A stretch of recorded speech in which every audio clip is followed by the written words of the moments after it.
आज की इस वीडियो में हम लोग पढ़ने वाले हैं क्लास 10th मैथ के चैप्टर 13 स्टैटिक्स को।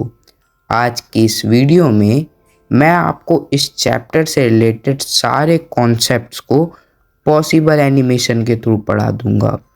इस एक वीडियो को देखने के बाद आप एनसीईआरटी के साथ साथ किसी भी रेफरेंस बुक के क्वेश्चन को आराम से कर लोगे।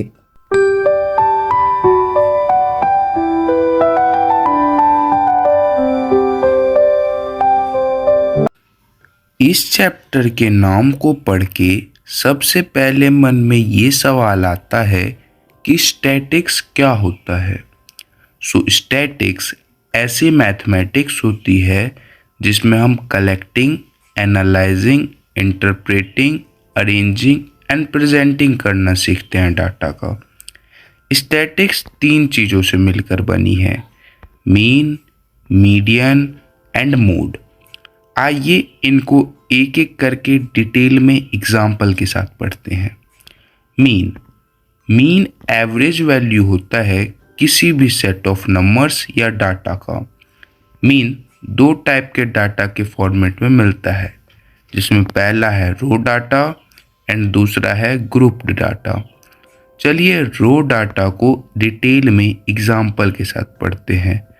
रो डाटा को सॉल्व करने का फॉर्मूला होता है sum of all observation divide by total number of observation. Example देखिए, जैसे इस क्वेश्चन में हमें इस रो डाटा का मीन निकालना है, तो हम यहाँ पर रो डाटा के फॉर्मूला को यूज़ करेंगे जिससे हमारा मीन 9 निकल जाएगा। चलिए अब हम ग्रुप डाटा को सॉल्व करने के मेथड्स को देखते हैं। ग्रुप डाटा को सॉल्व करने के 3 मेथड्स हैं, जिसमें पहला है डायरेक्ट मेथड, जो कि इक्वल होता है sigma fi xi bye sigma fi। चलिए इसे एक एग्जाम्पल के साथ समझते हैं। इस क्वेश्चन में आपको इस डाटा के बेस पर हमें डायरेक्ट मेथड से मीन निकालना है। इसको करने के लिए सबसे पहले हम xi निकाल लेंगे।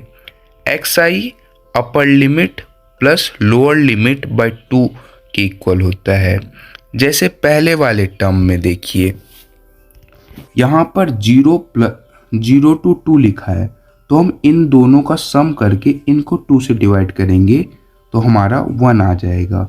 ऐसे ही 5th टर्म का देखिए, 10 + 8 18 हो जाएगा, उसको हम 2 से डिवाइड करेंगे तो 9 आ जाएगा। ऐसे आपको xi निकालना है। फिर आपको fi xi का प्रोडक्ट निकालना है। fi आपका फ्रीक्वेंसी ये रहा, xi ये रहा, 1 1 × 1 होता है। ऐसे ही आप किसी भी टर्म 5th टर्म का देख लीजिए। 5th में 6 × 9, 9 6 54 आपका लिखा हुआ है। इसके बाद आपको fi xi का टोटल निकाल लेना है, जैसे कि मैंने यहाँ पर निकाल रखा है। आप यहाँ पर देख सकते हैं 162 लिखा है। ऐसे आपको फ्रीक्वेंसी का टोटल निकाल लेना है। उसके बाद आपको इन सभी को फॉर्मूला में पुट करना है, जो कि आपकी स्क्रीन पर दिख रहा होगा। उसके बाद हमारा मीन 8.1 आ जाएगा। दूसरा मेथड है एज्यूम मीन मेथड, जो कि इक्वल होता है sum of assume and sigma fi di by sigma fi के। इसमें a मिडल वैल्यू होता है xi कॉलम का और di इक्वल होता है xi माइनस एज्यूम का। आइए इसको एक एग्जाम्पल के साथ पढ़ते हैं।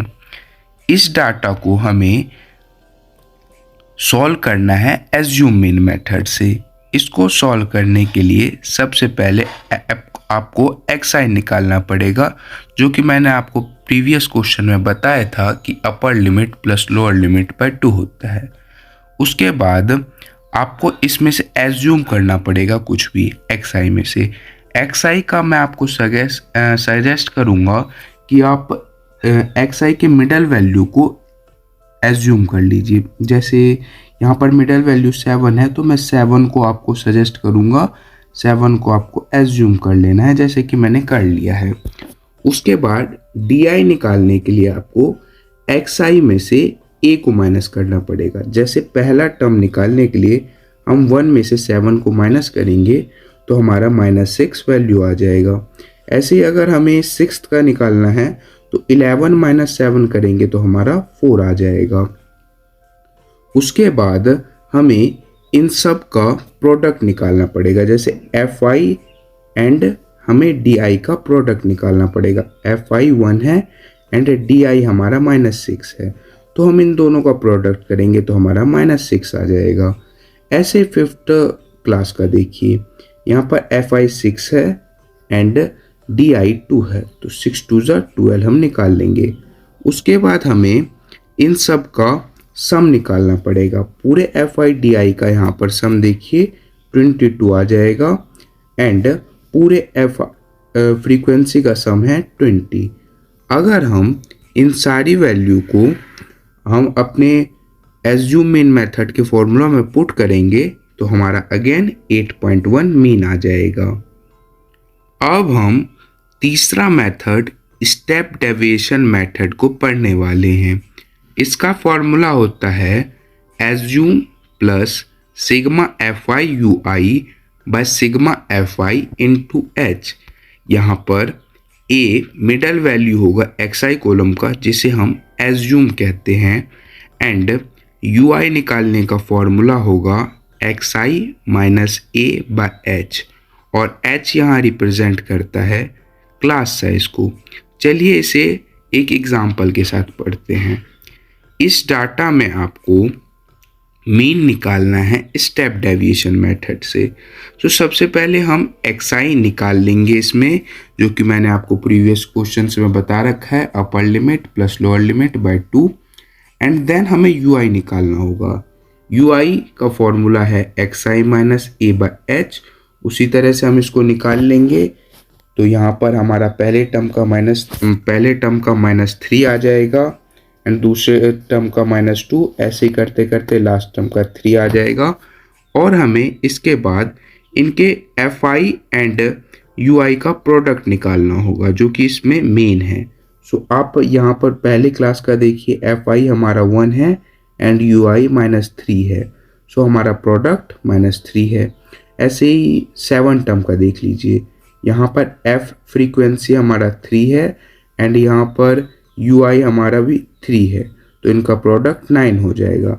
देन हमें इन सब का सम निकालना होगा। fi ui का टोटल सम हमारा 11 हो जाएगा एंड हमारा पूरा टोटल फ्रीक्वेंसी का 20 हो जाएगा। अब जब हम इनको वैल्यू को पुट करेंगे स्टेप डेविएशन के फॉर्मूला में, तो हमारा मीन अगेन 8.1 आ जाएगा। सो हम इन सब से देख सकते हैं, इन सारे फॉर्मूला से, कि मीन हम किसी भी मेथड से निकाले मीन एक ही आएगा, लेकिन आपको देखना है कि आपको कौन सा मेथड आसान लगता है। चलिए अब हम इसको एक एग्जाम्पल के साथ समझते हैं। इस डाटा में हमें मीडियन निकालना है। मीडियन निकालने के लिए सबसे पहले आपको कम्युलेटिव फ्रीक्वेंसी निकालना होगा। उसको निकालने के लिए आप पहले वाले टर्म को एज इट इज़ लिख देंगे, जैसे 1 लिखा है। देन आप पहले वाले कम्युलेटिव फ्रीक्वेंसी को दूसरे वाले फ्रीक्वेंसी से सम कर यहाँ लिख देंगे, जैसा कि मैं आपको दिखा रहा हूँ। ऐसे ही दूसरे वाले को तीसरे से, जैसे 3 को मैंने 1 से सम किया तो 4 आया, 4 को फिर 5 से सम करके 9 आया। ऐसे ही आप लिखते जाएंगे, और जो आपका कम्युलेटिव फ्रीक्वेंसी का लास्ट टर्म आएगा वही फ्रीक्वेंसी का टोटल होगा। अगर ऐसा नहीं आता है तो आप समझ लीजिएगा कि आपका या तो कम्युलेटिव फ्रीक्वेंसी गलत आया है या तो आपने फ्रीक्वेंसी का टोटल गलत लिखा है। देन हमें मीडियन क्लास फाइंड करना पड़ेगा। मीडियन क्लास फाइंड करने के लिए आप n/2 यूज़ करते हैं। n यहाँ पर हमारा फ्रीक्वेंसी होता है, तो फ्रीक्वेंसी का आधा 10 है। अब हमें इस डाटा में कम्युलेटिव फ्रीक्वेंसी में देखना है कि 10 या 10 से ज़्यादा कौन सा कम्युलेटिव फ्रीक्वेंसी है, तो यहाँ पर हम देख सकते हैं कि फिफ्थ डाटा में 10 से ज़्यादा कम्युनिकेटिव फ्रीक्वेंसी 15 है यहाँ पर। सो ये हमारा मीडियन क्लास हो जाएगा। सो यहाँ से हम सब कुछ ले लेंगे। जैसे हमारा L है तो यहाँ पर हमारा L हो जाएगा 8, N/2 हो जाएगा 10, कम्युनिकेटिव फ्रीक्वेंसी हो जाएगा 9, फ्रीक्वेंसी 20 एंड H2। सो इन सब को हम मीडियन के फॉर्मूला में पुट करेंगे, जिससे हमारा वैल्यू अगेन 8.1 आ जाएगा। मीडियन की वैल्यू मीन के वैल्यू से अलग होता है, लेकिन यहाँ पर लकीली हमारा आंसर 8.1 आ गया है। तो आप ऐसा ना करें कि मीन का जो वैल्यू आया है मीडियन ही का आ जाएगा। चलिए अब हम मोड को डिटेल में पढ़ते हैं। मोड मोस्ट फ्रीक्वेंटली डाटा होता है किसी भी सेट का। मोड हमें दो टाइप के डाटा फॉर्मेट में मिलता है। पहला है अनग्रुप डाटा एंड दूसरा है ग्रुप डाटा। अनग्रुप डाटा को सॉल्व करने के लिए हम डाटा में देखेंगे कि कौन सा नंबर सबसे ज़्यादा टाइम्स आया है, वही हमारा मोड होगा। जैसे इस क्वेश्चन में देखिए, इस क्वेश्चन में ये डाटा दिया है एंड हमें इस डाटा का मोड निकालना है। तो यहाँ पर आप देख सकते हैं कि 5 सबसे ज़्यादा टाइम्स आया है, तो इसका मोड 5 हो जाएगा। ग्रुप डाटा को सॉल्व करने के लिए हमारा फॉर्मूला होता है L + F1 - F0 divide by 2F1 - F0 - F2 into H। यहाँ पर L है लोअर लिमिट एंड F1 है frequency of mode class. F0 आपका F0 एंड F2 आपका F0 आपके ऊपर वाला हो जाएगा फ्रीक्वेंसी के एंड F2 फ्रीक्वेंसी के नीचे वाला हो जाएगा। और H तो आप जानते ही हैं साइज ऑफ क्लास होगा। चलिए इसे डिटेल में एक एग्जांपल के साथ समझते हैं। इस डाटा का हमें मोड निकालना है। सबसे पहले हम यहाँ पर मोड क्लास आइडेंटिफाई करेंगे। मोड क्लास आइडेंटिफाई करने के लिए आप यहाँ पर देखेंगे कि किस क्लास की फ्रीक्वेंसी सबसे ज़्यादा है। इस डाटा में हम देख सकते हैं कि 5th क्लास की फ्रीक्वेंसी सबसे ज़्यादा है, तो 5th क्लास ही हमारा मोड क्लास हो जाएगा। ऐसे ही आपको मोड क्लास निकालने के बाद उसका लोअर लिमिट देखना है, F1 देखना है, F2 देखना, F0 देखना है।